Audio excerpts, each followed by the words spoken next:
Welcome to Mission Undercover. Today's guest is the most exciting one yet. Joining me today is Christopher Angle, author, philosopher, and host of the Philosophical Angle podcast. We are going to discuss philosophy, issues of inequality and wealth in society, economic growth and productivity, the AI revolution, and how we can respond to the pressing challenges that our societies face today. Could you start by telling me more about your podcast and about you and your values? What topics do you explore, and what, in your view, is the most important issue and challenge that society is faced today? Okay, my particular talent is to be able to define concepts that occur that have a philosophical background to them. So I've written books on things like ethics and aesthetics and the nature of truth and uh, and and politics and economics.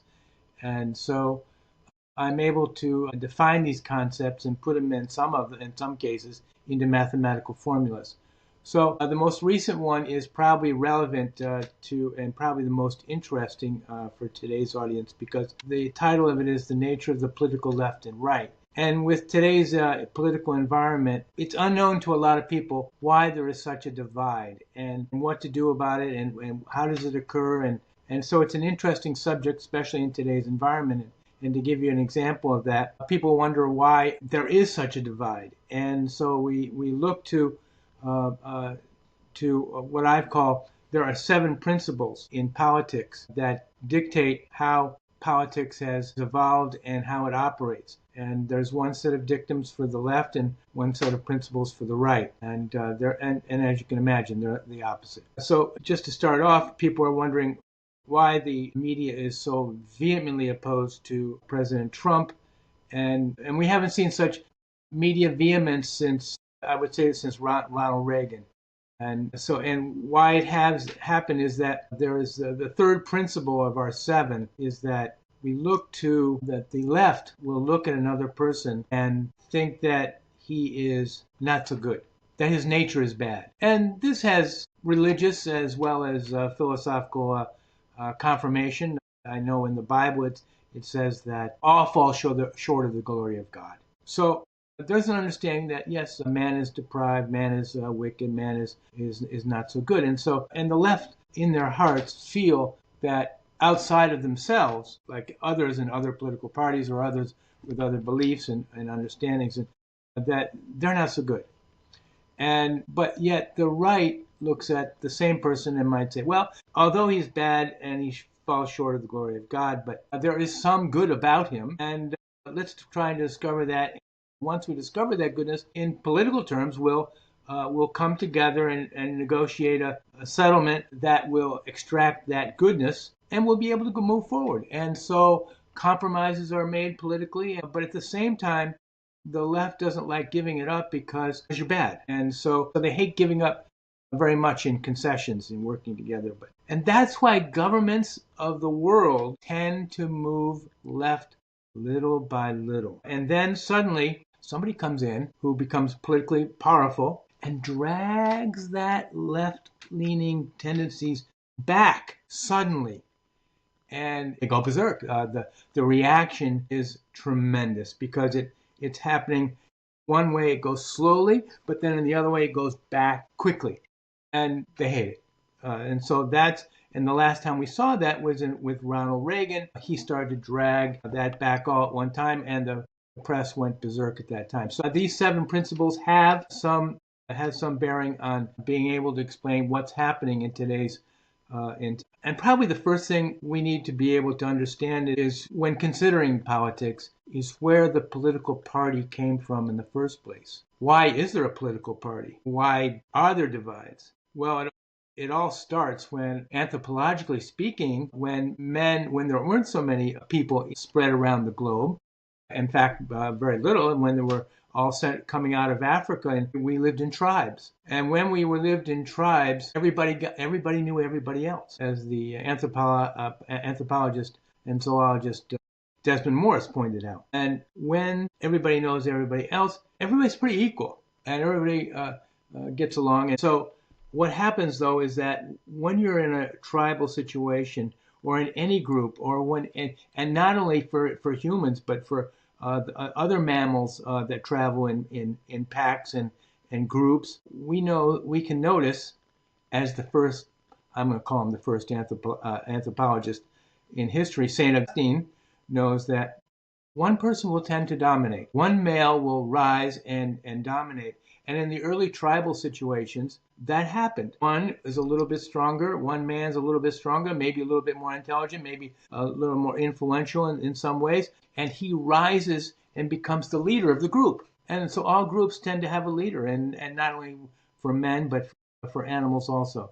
And once he gets a group, then once he becomes head of a group, then he naturally, because of the first principle of life and economics, that all life does that which is good for it. And so just like the deer or the reindeer are fighting it out to who gets the female herd, a man in a tribal situation who rises to the top, he'll want a little more for himself than for the rest of the group.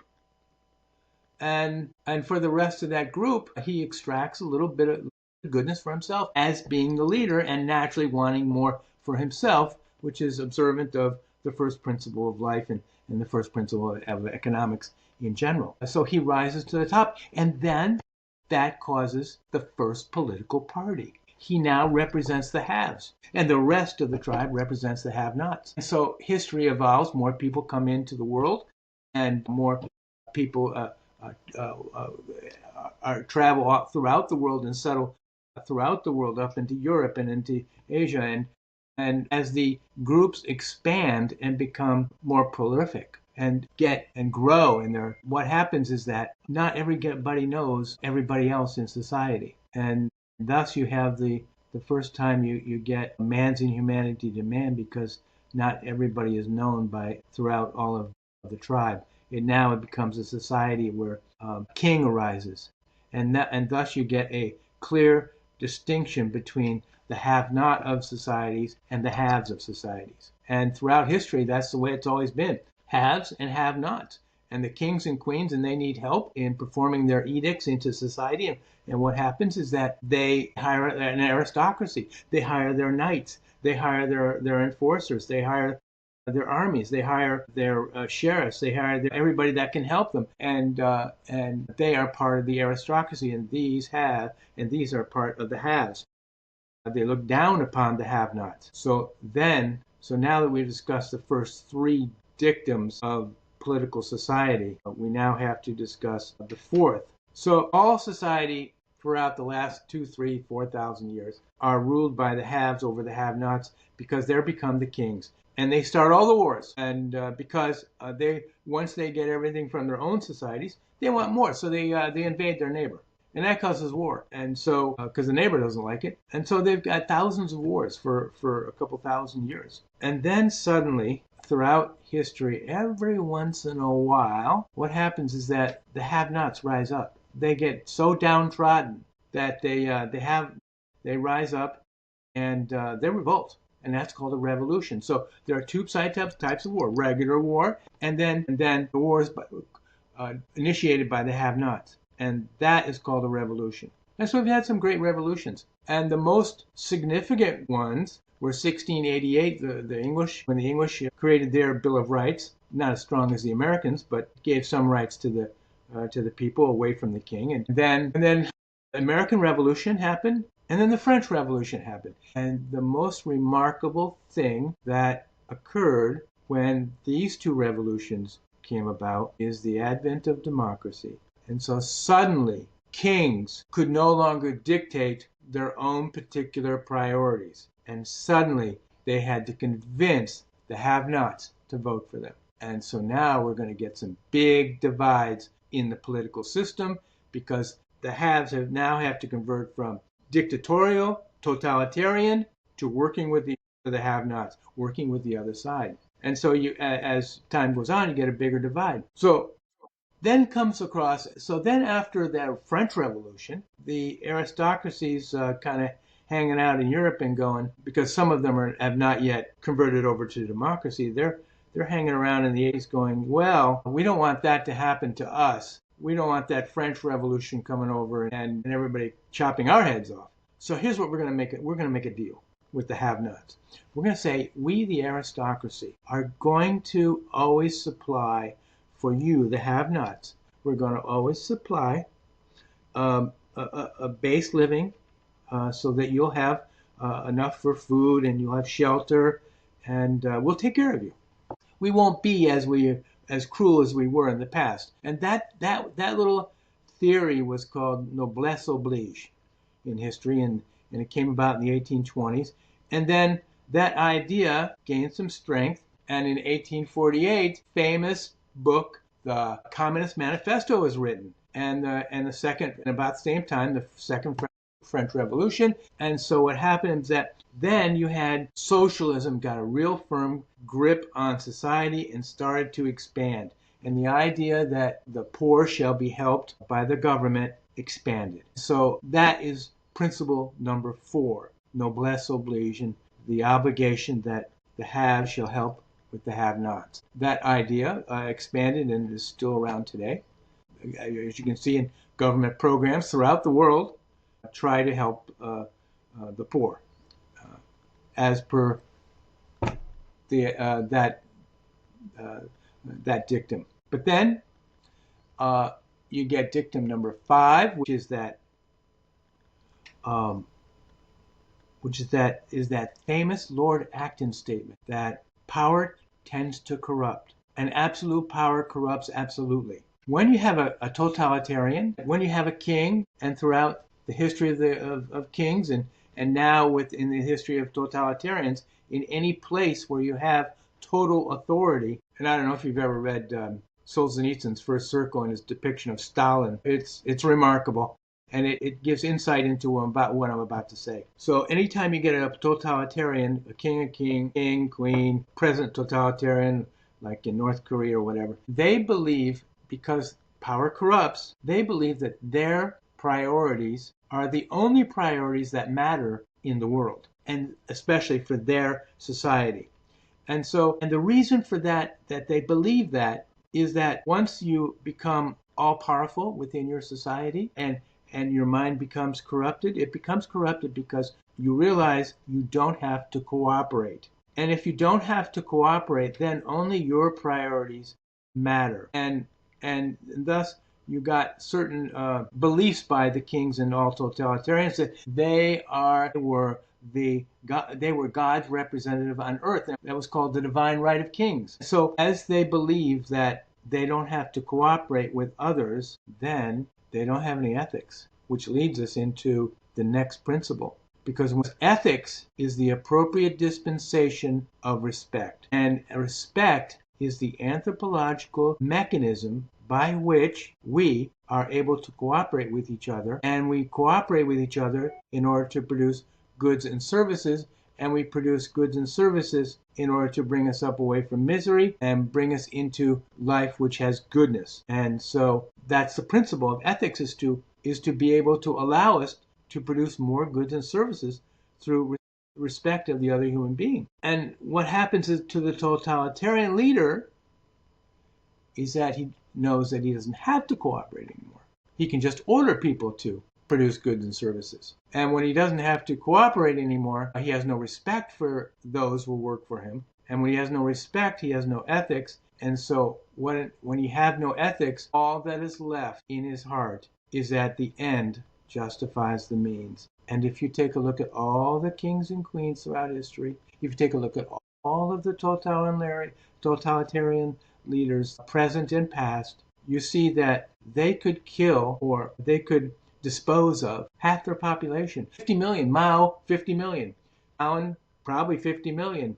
Pol Pot, 50% of his, in Cambodia, 50% of his population. They could dispose of them, and they go home at night and they sleep well, because they believe that they are God's gift to the world. Their mind has been corrupted because they don't have any ethics, because they don't have any respect, because only their priorities dictate how the world should operate. So they have no ethics, and so they sleep very well. And so the nature of the totalitarian beast is for total control of society. You've raised some really interesting points about how societies evolved throughout history and how they go from a form of primitive communism and collectivization through to individualism and maybe even totalitarianism. But I've got a few follow-up questions from what you said. And it was interesting how you mentioned that politics has become quite rigid and ideological. Why do you think that is? Why do you think leaders can't transcend political boundaries to do what is actually best for the country? Well, they all believe in their priorities. We need to define at this point we should define freedom. So freedom is the creation of a priority in your mind and then the effectuation of the priority into society. And so when you're freely can create your priorities and freely employ them as you will individually, you have success in society. And when you freely create your priorities and you effectuate them into society, and it's the only ones that are effectuated, then you have total control and you have a huge dichotomy of the have and have-nots. But as society moves, because of the revolutions and because of democracy, as societies move toward away from total control, you get more knowledge into societies because priorities are a type of knowledge, and as freedom comes into societies, those are the ones that become more prosperous. And as they become more prosperous, they also become more peaceful. So as that dichotomy between freedom and control happens and uh, uh, throughout the world, the wider that divide is, the more conflict. The closer that divide becomes, the more peace you have. So I hope that answered your question. So why do you think we haven't had revolutions for such a long time? We have such steep social stability despite similar conditions and similar levels of social unrest to the eras of the French Revolution and previous revolutions in history. Why do you think social stability has been so firmly maintained? Social stability has been firmly maintained because freedom, since the revolutions, the American and French revolutions, because more freedom has come into societies, have come into the world. And as that freedom pours into the world, you get more respect of the individual and you get peace because freedom equals peace. The more you have freedom in society, the more you're going to have overall freedom and peace between nations. It was that old, remember that, and they do so because when you have freedom, you also have free market enterprise and free market enterprise and free trading. And I'm reminded of that old adage by, I think it was Foucault, that said, if goods don't travel across boundaries, armies will. And so as the flow of commerce throughout the world has increased, so has the stability of the world increased. That vision and idea that you're presenting of totalitarian oppression lives within the memories of so many people due to the legacy of the Cold War and because of dystopian literature like 1984 by George Orwell. So, do you think that part of the solution is decentralization and direct democracy, giving a say directly to communities and involving them more in the decision making process to actually calibrate politics towards the priorities of the people? How do you think we can achieve that? Well, as direct democracy, there's a problem with direct democracy is that it's inefficient. It's difficult for everybody to be directly involved with politics and yet hold a full-time job. So, in order to allow efficiency with the political arena and the free market enterprise and your job to create goods and services for your own health, for your own family, for your own well-being, you have to be kind of efficient. So direct democracy be good, but it's just so inefficient because it would take our time away from making a living for ourselves. So we hire professional politicians, and then with professional politicians we have to have an agreement, and the agreement is called, like in the United States, it's called the Constitution. Um, and then you have, in addition to the Constitution, and this is kind of the genius of the founding fathers of the United States, they did something that allowed the United States to become the most successful, economically speaking, the most successful country in the world. And as such, people from all over the world, they want to come here. And they do that because those founding fathers attached to the Constitution 10 amendments. And those 10 amendments guarantee freedom for the individual, and they guarantee that the individual is not going to have the government knocking on his door going, we're taking all your assets, and not only that, we're going to use your house. So that's prevented in the United States. So everybody wants to come here, and the reason why is they know that if they are successful, The government's not going to come along and take it away. Uh, and so that's why the United States is the most successful. And also the problem of because they have a constitution, and so they don't need direct democracy. They got the professional politicians in between, governed by the Constitution and by the Bill of Rights. And so, as for a reasonable methodology by which to govern society and which to allow society to prosper, I think our system is the best because of the 10 amendments. I think a lot of what you said links to the idea of the social contract, an implicit agreement that allows people's decisions to be taken on their behalf by others who are more powerful than them. But I also want to focus more on what you said about divides within society. These divides are natural and they're necessary. But don't you think that society's incentives and opportunities should be equal for everyone? And that true freedom is actually access to resources and access to opportunity. So don't you think that everyone should have an equal opportunity to access these resources, to access They do. improvements in their lives, meritocracy, if you will? They do. All are equal in front of the law. All are equal here. That's not necessarily true. There is an issue of institutional racism and institutional barriers to access. There's also issues that the tax system inherently favors existing wealth. It taxes assets far less than it taxes income. Do you think that's a fair system? Well, I'm not quite sure. You mean you're talking about, well, the tax system is, when you say, well, first of all, when you say fair, we need to define that. What is fair? And fair means that both sides to a contract are adherent to the contract. And so that there's an agreement or a contract in place and so when you're fair, both sides have a ability to fulfill the agreement. And so the United States, if one person's very rich, he did it from working hard. And because of the 10 Amendments, his ability to work hard is the same as everybody else in societies. But I think what you're referring to is that when after one person fulfills his needs and becomes prosperous, why doesn't the other person have prosperity? But he does because of the first dictum of society that all life does that which is good for it. And so when somebody becomes rich, what happens is that he wants more for himself. And so if he let's say it's a primitive society, and so he gets rich and the wife says, I don't want to go down to the well every day and get water. So he says, okay, I'll hire somebody to do that. And so a job is created. And so the next door neighbor who had nothing all of a sudden has a job to go get water for the rich man. Yes, some people create wealth and then become prosperous, but they also with them give that prosperity a chance for other people to create prosperity for themselves because of fairness. They will construct contracts for other people to work for them, and then they become prosperous. And as society advances, there's something we probably should talk about here, is that as society advances and prosperity advances, it does so by 4 or 5 ingredients, and those are risk and opportunity. And that's the flip side of the same coin. And the more you have risk, the less you have opportunity. The more you have opportunity, the less you have risk.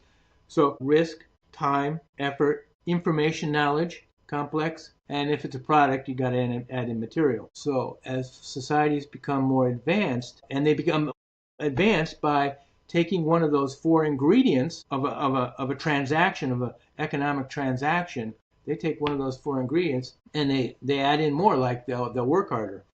So the effort goes up. They'll spend more time, so they become prosperous through spending more time. But the real reason for advanced societies is that knowledge. They create knowledge, and knowledge is the form that being able to create efficiencies in the workplace, inefficiencies in being able to produce more with less. And so as knowledge is created, societal economic progress is made through efficiencies created by knowledge and allows people to become prosperous.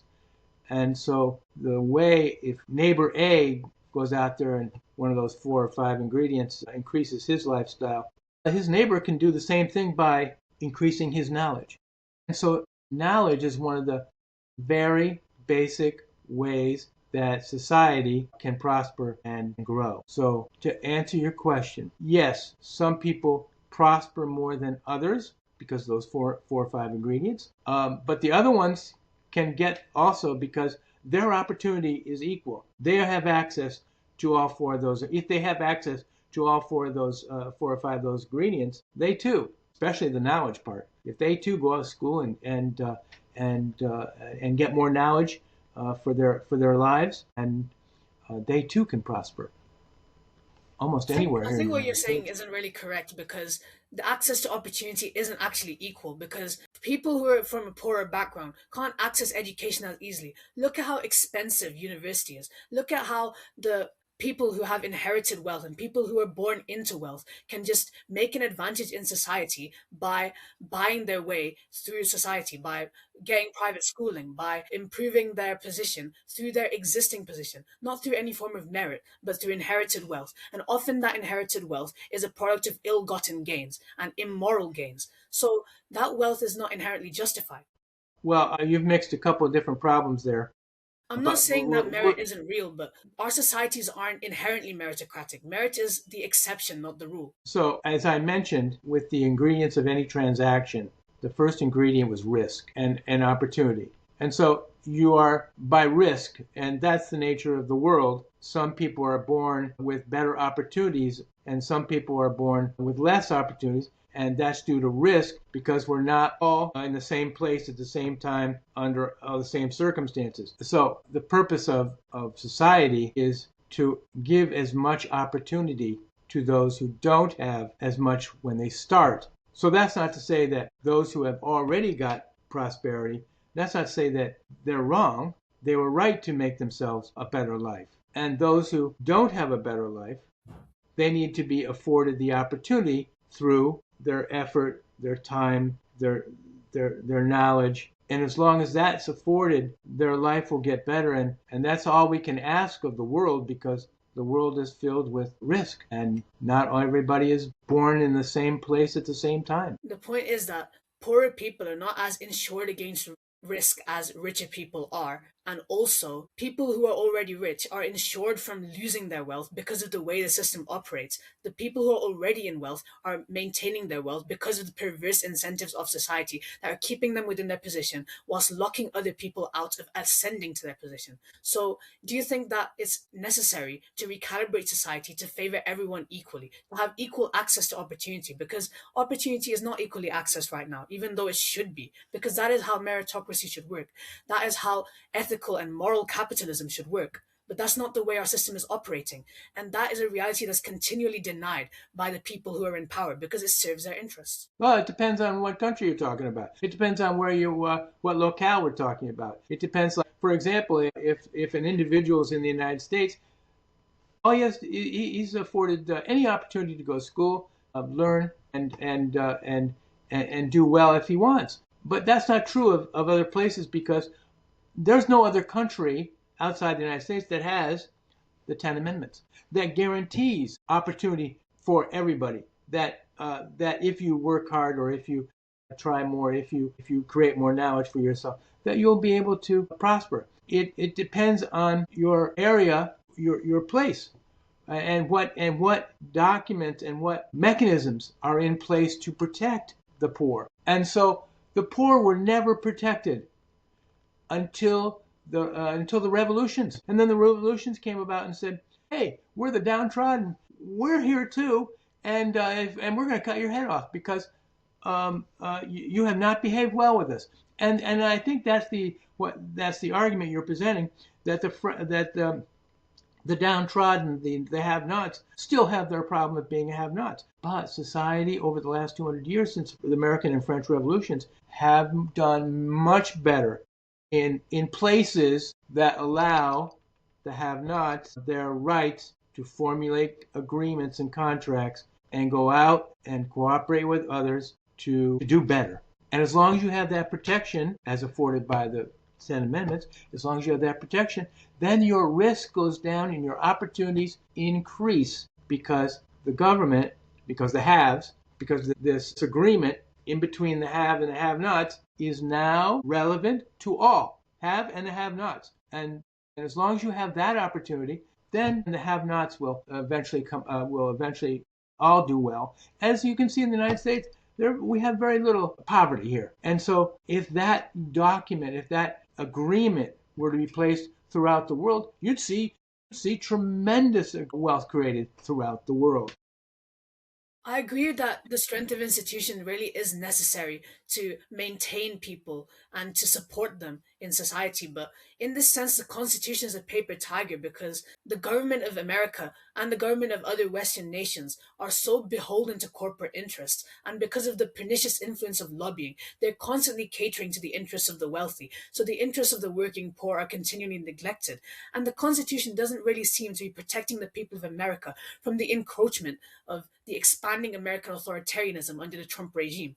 And what you said earlier about the media opposing Trump, the media has been completely acquiescent to Trump. The media has not opposed Trump enough, considering the fascistic nature of his policies. Well, okay, so we're expanding our conversation from the nature of wealth to current political events. They're so far different that I hesitate to jump in and debate that point about whether Trump is a fascist or not. First, we'd have to define fascism, and then we have to see if what his actions are commensurate with fascism. And so I'll define fascism. Fascism is the ownership of the means of production to be able to receive the profits of the means of production in a society.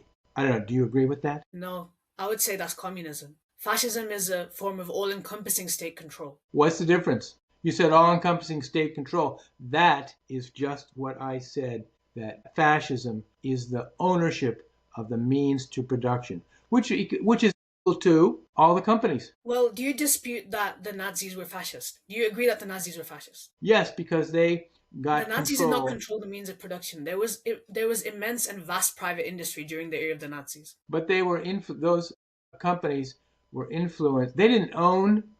The Nazis didn't own technically the companies. They were socialists, but they influenced the production of the companies. I would And dispute then, that they were socialists. They were socialists only in name. It was a veil to mask their true intentions because their name might have been National Socialists, but they didn't actually embody any of the characteristics of socialism. They didn't embody the ideal of what Marx described as class struggle and the protection of the working poor. I don't necessarily agree with socialism, but come on, you're calling the Nazis socialists. well, they were socialists in the sense that they controlled the output of the means to production. So they would tell the companies to produce tanks. And so they controlled the outcome of the means of production. So did America's war economy. What's that? America's war economy was characterized by the same characteristics. America's wartime economy, you talking about during World War II? Yes. That's a pretty interesting question. So, at first in America, when it appeared that we were going to get into World War II, President Roosevelt, would try to get the companies to do what he said, and they refused. And so what happened was that the companies all gathered in his office. I don't know if they were in the office, but they all communicated with each other, and they sat down. And they go, okay, you want us to do something, Mr. You give us a purchase order, and then you pay for it. And you give us a purchase order for how many tanks want, how many aircraft you want. You give us a purchase order, you pay for it, we'll deliver it. And that's what started the American war machine. The risk of war, the sudden appearance of the need to fight, and the capitalism going, okay, you pay for it, we'll do it. He outbid the Roosevelt outbid the making for cars and transferred it and said, give me a purchase order for tanks. And the tanks started to appear, and the war machine took over. But the Nazis were a war machine from the start because that was a stated aim of Hitler, and he provided private companies with bumper government contracts. Okay, I'm And that not was arguing. also based on competition. It was a system of capitalism. Okay, I'm not arguing that. Okay. I'm not arguing that point. I want to talk more about the economy now because we haven't really touched on that. How do you think we can reform the way the state works? How do you think we can reform how the economy works? What fundamental problems is the economy facing, and how can we solve them? Whatever problems face the economy of whatever nation you're referring to, Yeah, particularly Britain and America. whatever problems face economy in America, will be negotiated. Policies will be negotiated by the politicians, the left and the right. They'll try to negotiate and come to some agreement. But capitalism itself, so it looks like you want to understand the nature of capitalism, how it works. So capitalism, you might see in this world, if you open up an economic textbook in it, it'll probably say something like capitalism is a marketplace where the government doesn't interfere with the buying and selling of goods and services, which will arrive at a price. The problem in a free market economy. So the problem with that is that you got to define market, you got to define freedom, you got to find a transaction, you got to define all these concepts. So we'll do that really quickly here. Free market enterprise is one, the freedom. And we already touched upon that. Freedom is the creation of a priority and then the effectuation of a priority. So Mr. Entrepreneur has got an idea to make a car. So this guy named Ford goes out and he makes a car. And then what happens is that so you have freedom and then you have the transaction. And a transaction is where Mr. Ford sacrifices his, as we said before, his time, his effort, his knowledge in a arena of risk, and his material and his did I include effort to manufacture something, and we'll call that the sacrifice. And he does that because he wants to obtain a reward, and he wants to sell that automobile in order to get a reward, and that would be somebody gives him some money for that car because somebody thinks that, well, that car could get me to work a little bit easier, so I'll buy that car. So Ford sells him a car, and so you have a transaction. But Mr. Ford goes ahead with that effectuation of those priorities to manufacture a car only when he's motivated to do so. So capitalism also has motivation. So it's freedom, motivation, a transaction. And so that motivation is when the sacrifice is small and the reward is a lot, you tend to do it. So Mr. Ford saw that I can make this car and I'll be successful. Why? Because I'll be bringing an efficiency to the other guy who buys the car because he can get to work faster. So he implements an efficiency into society and then he receives a reward. And the other guy who bought the Ford, he had to go to work and he saved his money. And so he had a sacrifice he was going to sacrifice his money to obtain the reward of the car. So there are two sides to the transaction. So now you have, and then you have the motivation. So now you also have to consider that we can't do it. And Mr. Ford realized he can't do everything together, all by himself. Put that car together and engineer it and everything. So he had helpers. So he had to cooperate with some engineers and helpers and put together the car. So capitalism requires cooperation. And so the more you produce goods and services, the more you have cooperation. And as we remember, let's go back and remember our definition of ethics. Ethics is the appropriate dispensation of respect, and we use respect to cooperate. And suddenly we're getting more cooperation in society through the production of goods and services. And that leads us to a more ethical society, believe it or not, through the production of goods and services. And so you have cooperation induces ethics, but then you also have competition in free market enterprise. So we have to add in competition.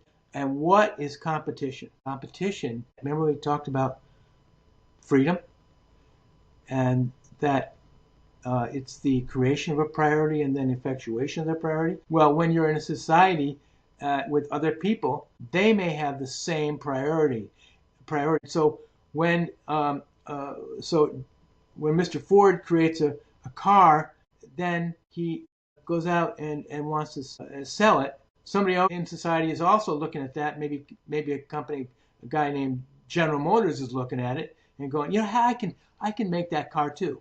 And so you have competition and when you have competition, you have the narrowing of priorities. In other words, the priorities are now coming closer together to make the same transaction. So what do you do? What does competition do? It causes the law of differentiation to take effect. And that is what produces all the variances in all the stores that you have ever been in your whole life. It produces every variance. So when competition happens and life knows that competition is inimical to your health because it's going to be harder to divide up the resources amongst yourselves. What happens is the law of differentiation comes in and says diversify. Don't become like that other person. And so what happens to Ford? He creates the Model T, and then he creates the Model A, and then he creates but it's all in black. And then General Motors comes out and goes, well, we'll make cars in red and white, and we'll compete against that guy who just made black cars. And so they come out and and that's due to the law of differentiation, because they don't want to directly compete with Mr. Ford. So they go out and they create other cars that might suit the proclivities and the likenesses and the desiderata of other human beings, because all life does that which is good for it. So they diversify through the law of differentiation. And so capitalism is the law of differentiation. It's cooperation.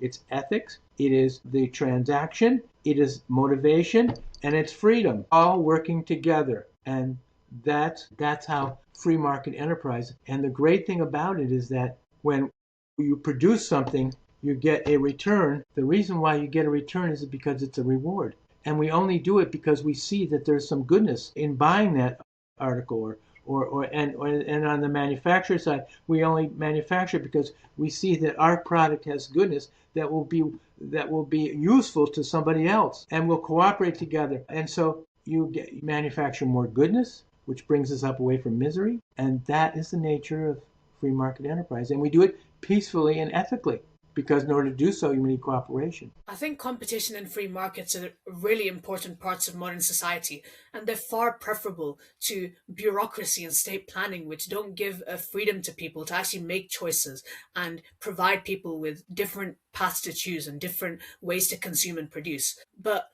do you think that competition is being eroded in the world today, where there's so many large conglomerates and large monopolies that have so much control over different industries? Do you think we need to regulate those more? Because you can take the example of Unilever and Coca-Cola, for example. When it comes to large-scale consumer products, they own a large amount of even differentiated products, like different types of drinks, but still owned by the same company. Do you think that's healthy? Well, it's because all life does that which is good for it. And so large companies want to get larger and become more profitable and produce more things.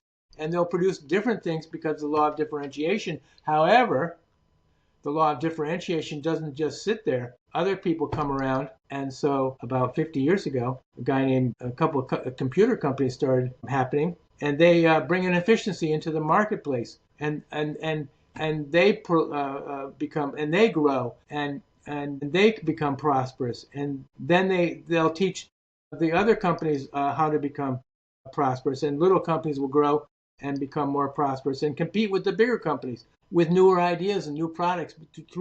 Because of the law of differentiation, new products will come out and compete against those big companies. And then the big companies themselves, they tend to, once they become so successful, they tend to believe in themselves, because remember the Lord Acton principle, that power corrupts and power tends to corrupt, and absolute power corrupts absolute. So the bigger you get, you start to become dominant in the market, and you believe in yourself, and you believe that you are all powerful, and it corrupts the mind, even a mind of a president of a large company. And they tend to stop innovating, and because of that, only their priorities matter, and they forget that actually it's not their priorities, it's the priorities of those who buy their products that he should be thinking of. And when he forgets about that, the companies go by the side, and because they don't continue with the law of differentiation, they ignore it. That's why you take a look at all the companies in 1910 when the Dow started tracking